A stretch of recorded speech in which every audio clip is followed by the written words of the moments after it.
बहुत वर्कलोड था, मैं तो बहुत थक गई। ऊपर से ये टी शर्ट मुझे परेशान कर रही है, इसे उतार देती हूँ।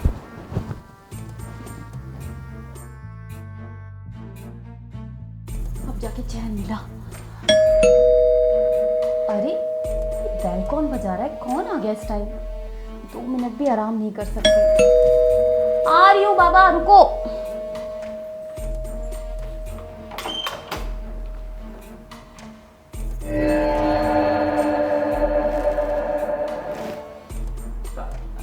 सर आप यहाँ? नमस्ते सर। नमस्ते।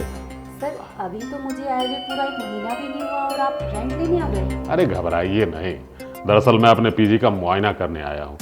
मुआयना मतलब? मैं कुछ समझी नहीं। कोई बात नहीं, अंदर आइए, मैं आपको विस्तार पूर्वक समझाता हूँ। आइए। लेकिन सर। आइए ना।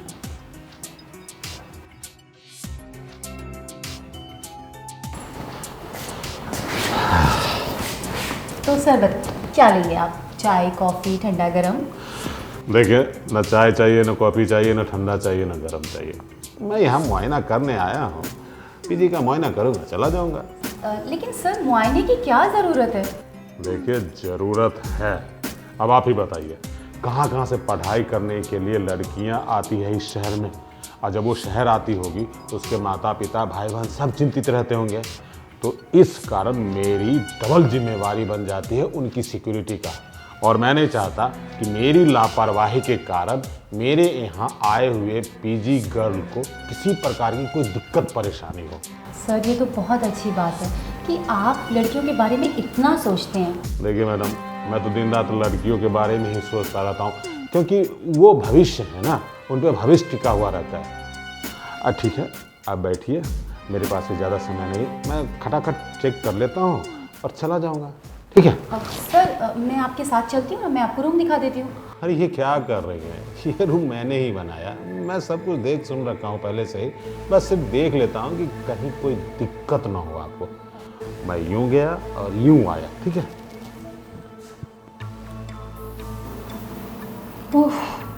ये मकान मालिक है या आफत? ये बुढ़ा तो अपने आप को पता नहीं क्या समझ रहा है, जैसे 16 साल का। और क्या मुआयना करेगा ये घर का? क्या मैं इसके ईंट पत्थर चुरा कर ले जाऊंगी या इसका मकान उठा कर ले जाऊंगी? कहीं ऐसा ना हो कि ये बुढ़ा हर हफ्ते आकर यहाँ पर मेरा दिमाग खराब करे। प्राइवेसी नाम की भी तो कोई चीज़ होती है, लेकिन यहाँ तो मुझे लग रहा है ज़ीरो ही है।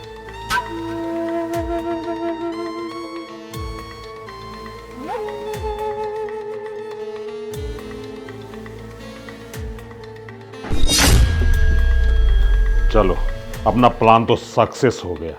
अब सप्ताह में एक आध दिन भी तो मैडम जी कैमरे के सामने आके अपने कपड़े तो जरूर ही चेंज किए होंगे, और उसका वीडियो इसमें रिकॉर्डिंग हो गया होगा। चलो, अपना काम तो हो गया। अब जाता हूँ घर, आराम से वीडियो डाउनलोड करूँगा, मिर्च मसाला लगा के मैडम जी के एक बार भेज के उनका एक्सप्रेशन देखूँगा कि कैसा एक्सप्रेशन। मैडम जी को क्या लगता है इस महंगे शहर में इतना सस्ता पीजी मिलता है? अरे मैडम, आप इसके पीछे का राज नहीं जानती हो। आज तक मैंने कितनी कमसिन कन्याओं का वीडियो बना के अपना प्यार का सहारा देके फूल बना दिया है। अब आपकी बारी है। मन में तो बहुत लड्डू फूट रहा है, यहाँ पे ज़्यादा समय लगाऊंगा तो मैडम जी को शक ना हो जाए, इसलिए चाहता हूँ। पता नहीं ये बुढ़ा अंदर क्या कर रहा होगा, दिमाग खराब कर दिया है। अब झेलना पड़ेगा इस बुढ़े को। अच्छा ठीक है मैडम, मैं जा रहा हूँ, आप दरवाज़ा बंद कर लीजिए। सर इतनी जल्दी भी क्या है जाने की? आइए बैठिए, कुछ बातें शातें कर लेते हैं। देखिए, मैं पीजी का मुआयना करने आया था, मुआयना कर लिया, अब हो गया मेरा काम। सर वैसे आप आए अपनी मर्जी से ज़रूर थे, लेकिन आप जाएंगे मेरी मर्जी से। क्या मतलब? मतलब सब समझ में आ जाएगा। आइए बैठिए। चलिए, जब आप इतना रिक्वेस्ट कर रही हैं तो समझ ही लेता हूँ कि आप समझाना क्या चाहते हैं। तो बताइए मैडम, क्या समझाना चाहती हैं आप? सर आपने अच्छे से मुआयना तो कर लिया ना, सब ठीक है ना? हाँ मैडम, मुआयना कर लिया, सब कुछ ठीक ठाक है। सर मैंने आपके घर को बहुत प्यार से सजाया, बिल्कुल अपने घर की तरह। हाँ, वो तो देख ही रहा हूँ। अगर आपने सजाया ना होता तो आपको कुछ ना कुछ मैं बोलता ज़रूर, लेकिन आपने बोलने का मौका ही नहीं दिया। अच्छा सर, ये सारी बातें तो होती रहेंगी। ये बताइए, आप जिस काम से आए थे वो काम हो गया ना आपका? आई मीन आपने रूम में से कैमरा ले लिया ना? मैडम क्या बकवास कर रही हैं? देखिए, मैं बहुत ही सभ्य परिवार से आता हूँ और सभ्य इंसान हूँ। मैं कभी भी लड़कियों के कमरों में कैमरा उना नहीं लगाता हूँ।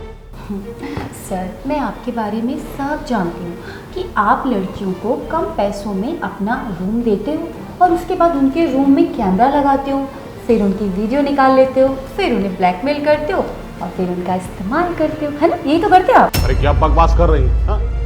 मैं इस रूम का ऑनर हूँ, पीजी का मालिक हूँ। आपको रहने के लिए कमरा दिया तो आप मुझ पे गलत ब्लेम लगा रही हैं।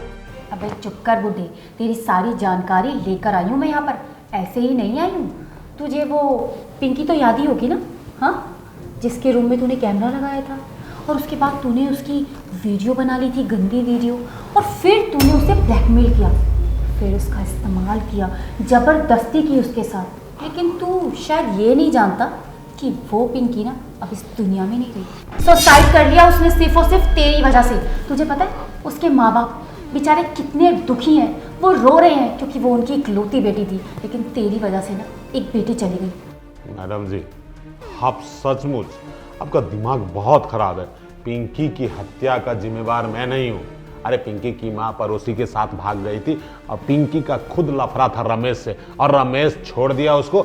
रमेश चेतना के साथ भाग गया। इस सदमे में पिंकी आत्महत्या की थी। मैंने उसे नहीं चुप करो, और कितना झूठ बोलोगे? झूठ पे झूठ बोले जा रहे हो। अरे शर्म करो, भगवान से डरो। अगर तुम्हारी बेटी होती और कोई तुम्हारी बेटी के साथ ऐसा करता तो कैसा लगता? हाँ? देखिए मैडम, अब आप जवान संभाल के बात कीजिए। मेरी बेटी को बीच में लाने की जरूरत नहीं है, और जिस तरह ब्लेम लगा रही है ना मुझे, मैं अभी पुलिस को कॉल करूंगा, वो आपको ले जाएगी और जिंदगी भर जेल में सड़ा देगी, समझी? तुझे ना इतनी तकलीफ उठाने की जरूरत नहीं है। किसको फोन करेगा तू? पुलिस को? तेरे सामने जो बैठी है ना वो इस एरिया की ना इंस्पेक्टर है, जिंदगी शर्मा नाम है मेरा।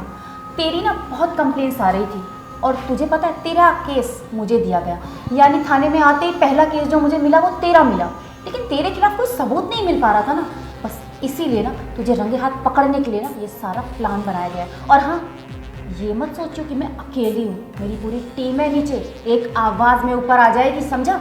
मैडम जी देखिए, आप इंस्पेक्टर हैं, समझदार होना चाहिए, आपको दुनियादारी की जानकारी होनी चाहिए। पुलिस को क्यों बुला रहे हैं? आपको मालूम पड़ गया ना मेरे चाल चरित्र के बारे में। ये मामला हमारे आपके बीच का है। एक काम कीजिए, 5 लाख का चेक देता हूँ, वो रखिए आराम से और मामले को रफा दफा कीजिए। बकवास बंद कर अपनी। मैं एक ईमानदार पुलिस ऑफिसर हूँ, रिश्वत नहीं लेती मैं, समझा तू? और जो कुछ भी तूने यहाँ पर कहा है ना और जो किया है सब कुछ रिकॉर्ड हो चुका है बेटा। अब तुझे ना तेरा पाप भी नहीं बचा सकता। चल उठ मैडम अरे खड़ा हो। और हाँ, तेरे गुनाहों का ना अंत हो चुका है। तूने जितने भी पाप करने थे ना वो तूने कर लिए। अब तेरा फैसला ना जेल में होगा, समझा तू? अब मैडम जी देखो, ऐसा मत करो, मेरे ऊपर अन्याय मत करो। देखिए, अगर आपको 5 लाख रुपए कम पड़ रहे हैं तो बताइए ना कितना दूं? 10, 15, 20, 50, 1 करोड़ तक दे सकता हूँ। चुप कर तू। अपने पैसे ना अपने पास रख। अब मैं देखती हूँ कि तू कितना पैसे वाला है, तुझे कौन बचाता है। तूने मासूम बेगुनाह लड़कियों के साथ जो किया है ना, उसकी माफी नहीं है, सिर्फ और सिर्फ सजा है, सजा। और वो तुझे मैं दिला के रहूँ। चल मैडम जरा समझदारी से काम लो।